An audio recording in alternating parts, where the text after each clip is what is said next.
ایک ایسا لفظ ہے کہ وہ ہماری عقل کو صرف ہماری زبان کو گنہگار نہیں کرتا ہے، وہ ہماری عقل کو گنہگار کرتا ہے، وہ ہمارے ماحول کو گندا کرتا ہے، وہ لوگوں کے دلوں میں ہماری نفرت پیدا کرتا ہے. اس کے عذاب جو ہیں بہت لمبے ہیں، بہت لمبے ہیں. آ جاؤ میرے لال، ادھر آ جاؤ، بیٹھ جاؤ، ادھر آ جاؤ.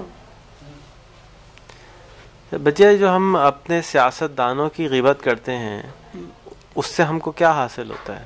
نہیں، ہمیں کچھ حاصل نہیں ہوتا، مگر ایک بات ہے، ہمارے سیاستداں غیبت کے لائق ہیں کہ بھئی ہم ان سے ملتے تو ہیں نہیں، وہ حرکتیں غلط کر رہے ہیں. اب ہم اپنے گھر میں اپنے بھائی بندوں میں بیٹھ کے اگر بات کر رہے ہیں کہ بھئی کیا بیوقوف آدمی ہے، کیا احمق ہے، کیا نادان ہے، یہ بولنے کی کیا ضرورت، یہ غیبت نہیں ہے. تو وجہ یہ شیطان کی صفت نہیں ہے کہ ہم اگر کسی کی برائی کریں گے نہیں، تو اللہ اگر کی صفت تو نہیں ہے؟ سنو، اگر تم پڑھے لکھے لڑکے ہو، اگر تم میرے گھر آؤ اور تم آنے کے بعد مجھے کوئی کسی کی غیبت کا بے وجہ، جس کو تم بھی جانتے ہو، اور اس کو تم کہو کہ یہ بجیا کو کیا ہو گیا ہے، یہ بیٹھے بیٹھے اچھی باتیں کرنے کے بجائے غیبت میں لگ گئی، کیا ہو گیا، تو تم کہو گے بجیا چلیے کوئی اور بات کریں گے. میں سمجھ جاؤں گی، اگر مجھ میں عقل ہے کہ میں سمجھ جاؤں گی کہ بھائی اس کو یہ اس طرح کا انداز گفتگو بھی ناپسند ہے، اور یہ سچائی ہے، یہ نیکی ہے. ہم بھائی بہن ہیں، انور ماشاء اللہ، اللہ اس کو ایسا ہی ہنستا ہنساتا رکھے.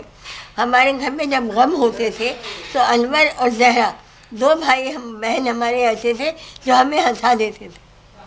اب کوئی ان میں بعض دفعہ غیبت بھی ہو جاتی تھی، ہم لوگ ہنستے تھے، پھر انور صبح اب میں نہیں بولوں گا، اب میں نہیں بولوں گا. ایسا بہت دفعہ. مگر غیبت جو ہے، ایک تو ہم انسان کو خود بیمار کرتی ہے. میں اپنے گھر میں بیٹھے بیٹھے کسی پہ عیب لگا دوں، اجمل ریکارڈنگ ہو رہی ہے یار، یا کسی کی بدی کو میں مشہور کروں، کیا فائدہ ہے؟ میرے گھر میں ایک اصول ہے کہ اگر ہمیں بہت برے لوگ بھی ملے ہیں تو ہم نے نبھایا ہے کسی نہ کسی طرح، اور آج بھی نبھا رہے.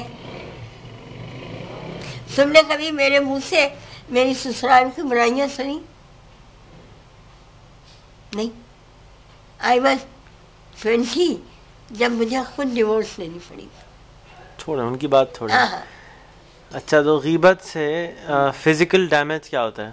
یعنی کوئی کہتے ہیں کہ کینسر ہو جاتا ہے. بیٹا مینٹل روحانی ڈیمیج ہوتا ہے، ہماری روح کالی ہو جاتی ہے،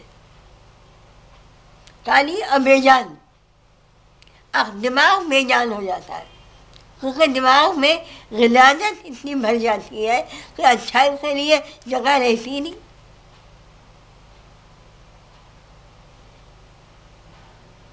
ہے بہت ہے، سرکار دو عالم کی احادیث پڑھو، تاریخ اسلام پڑھو، او ہو ان کتابوں کا پڑھنے سے بیل لگا ہوا تھا جن میں تاریخوں میں غیبت کی گئی، ان تاریخوں پہ بیل لگا ہوا ہے.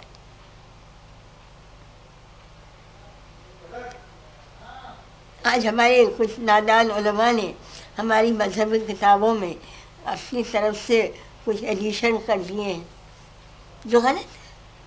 ہمیں سرکار دو عالم کا کہا ہوا یا رب العزت کا کہا ہوا یا کسی پیغمبر کا کہا ہوا ہمیں زیر زبر تبدیل کرنے کا حکم نہیں ہے. جو ہے اگر بیان کرنا چاہتے ہو تو بیان کر دو، اور نہیں تمہیں سمجھ میں آ رہا ہے خاموش رہو. غیبت سے چھٹکارا کیسے حاصل کریں؟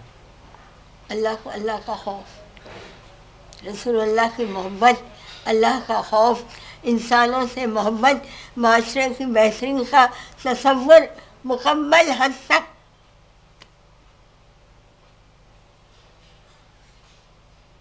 مگر ایک بات ہے، غیبت نہیں، بعض دفعہ جھوٹ جو ہے نا، کہانی، اگر مجھے عبرت دلانا ہو، میں تم کو بتا رہی ہوں، میں نے جب یہ آگہی کیا ہے تو میرے اپنے جاننے والوں میں کئی لوگ ایسے تھے کہ جو بدل گئے. میں نے ایک خاتون دکھائی تھی جن کو اپنے میاں کا مذہبی ہو جانا، وہ تھا پولیس کا وہ تھا انسپیکٹر سپرنٹینڈنٹ، اچانک اس کا مائنڈ گھوم جاتا ہے. وہ اپنی بیوی سے کہتا ہے کہ بھائی میں تو گاؤں جاؤں گا، میں نوکری چھوڑ. ارے کیا ہوا ہے آپ کو؟ اس نے کہا مجھے معلوم تھا تم تو اچھل پڑو گی.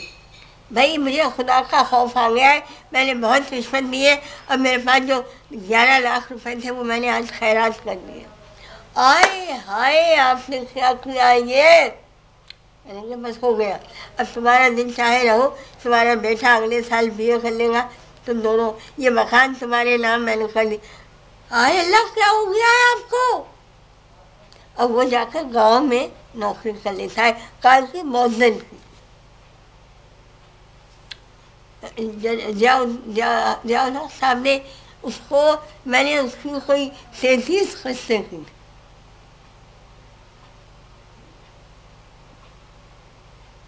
ہے، اور اس میں ایک لڑکی بنائی تھی، اس کا نام تھا کھانا کھا لیں.